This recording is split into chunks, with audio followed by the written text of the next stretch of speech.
پراسرار collar part 2۔ سارا بے یقینی سے دروازے کے سامنے رکھے پیکج کو گھور رہی تھی۔ راہداری میں جلتی بجھتی روشنی کی ہلکی سی بھنبھناہٹ ماحول کو اور بھی عجیب بنا رہی تھی۔ اس کا دل تیزی سے دھڑک رہا تھا۔ آخر کار اس نے دھیرے سے جھک کر پیکج کو چھوا۔ کاغذ ٹھنڈا تھا۔ اس نے گہری سانس لی اور پیکج کو اٹھایا۔ یہ حیرت انگیز طور پہ بھاری محسوس ہوا، جیسے اس کے اندر کچھ ٹھوس چیز رکھی ہوئی ہو۔ بس اس کا نام اس پہ لکھا ہوا تھا، وہی کانپتی ہوئی تحریر میں لکھا ہوا۔ اپارٹمنٹ کے اندر آتے ہی پیکج کو کافی ٹیبل پہ رکھا اور لمحہ بھر کے لیے رکی۔ دل میں ایک عجیب سا خدشہ تھا، لیکن تجسس بے قابو ہو رہا تھا۔ آخر کار اس نے چاقو اٹھایا اور آہستہ سے ٹیپ کاٹ دی۔ اندر ایک پرانا کیسٹ ٹیپ رکھا ہوا تھا۔ سارا نے چونک کر سانس روکی۔ آج کل کون کیسٹ استعمال کرتا ہے؟ اچانک سے اس کا فون زور سے وائبریٹ کرنے لگا۔ اسکرین پہ نام نمودار ہوا، نامعلوم کالر۔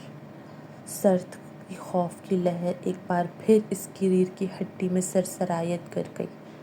لرزتے ہاتھوں سے اس نے فون اٹھایا۔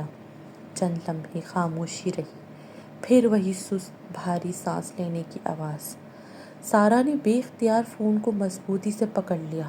تم کون ہو؟ اس کی آواز کمزوری سے نکلی۔ اس بار کوئی سرگوشی نہیں تھی۔ فون اچانک بند ہو گیا اور عین اسی لمحے کیسٹ پلیئر خود بخود چلنے لگا۔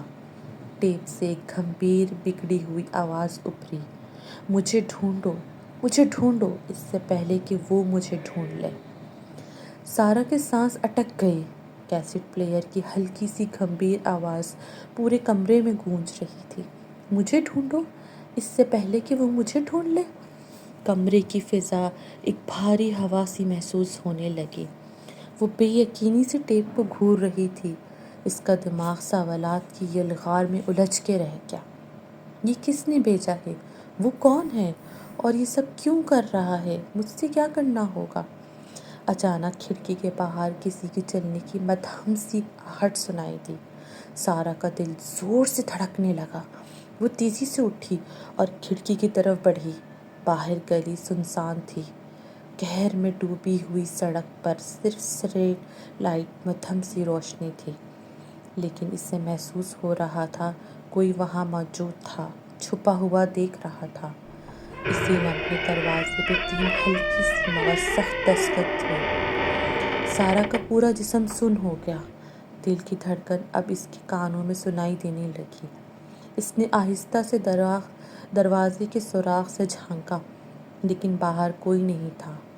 لیکن دروازے کے نیچے سے ایک مڑا ہوا پرانا کاغذ اندر سرکایا جا چکا تھا۔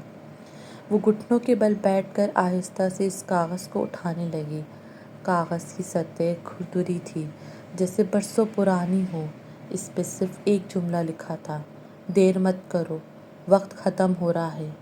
سارا کی انگلیاں بے اختیار کانپنے لگیں۔ یہ سب کیا ہو رہا تھا؟ سارا نے جلدی سے کاغذ اور کیسٹ ٹیپ کو اٹھایا اور اسے پرانے ٹیپ ریکارڈر میں ڈال دیا۔ کیسٹ میں ریکارڈ شدہ آواز مدھم اور خراش صدا تھی، جیسے کئی سال پرانی ہو۔ اگر تم یہ سن رہی ہو تو اس کا مطلب ہے کہ وہ تمہارے بہت قریب آ چکے ہیں۔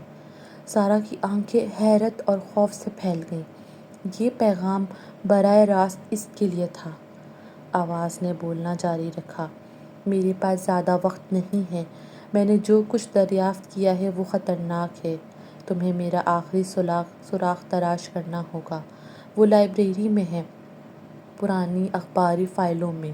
1987 کا سیکشن دیکھو اور یاد رکھو، کسی پہ بھروسہ مت کرنا۔ اچانک کیسٹ کی آواز تیز شور میں بدل گئی، جیسے کوئی اسے بگاڑنے کی کوشش کر رہا ہو۔ پھر ٹیپ بند ہو گیا۔ کمرے میں موت جیسی خاموشی چھا گئی۔ 1987 لائبریری؟ سارا نے کانپتے ہاتھوں سے موبائل اٹھایا اور لائبریری کا پتہ تلاش کرنے لگی۔ اسے نہیں معلوم تھا کہ وہاں کیا ملے گا، لیکن ایک بات یقینی تھی، یہ کہانی ابھی ختم نہیں ہوئی تھی۔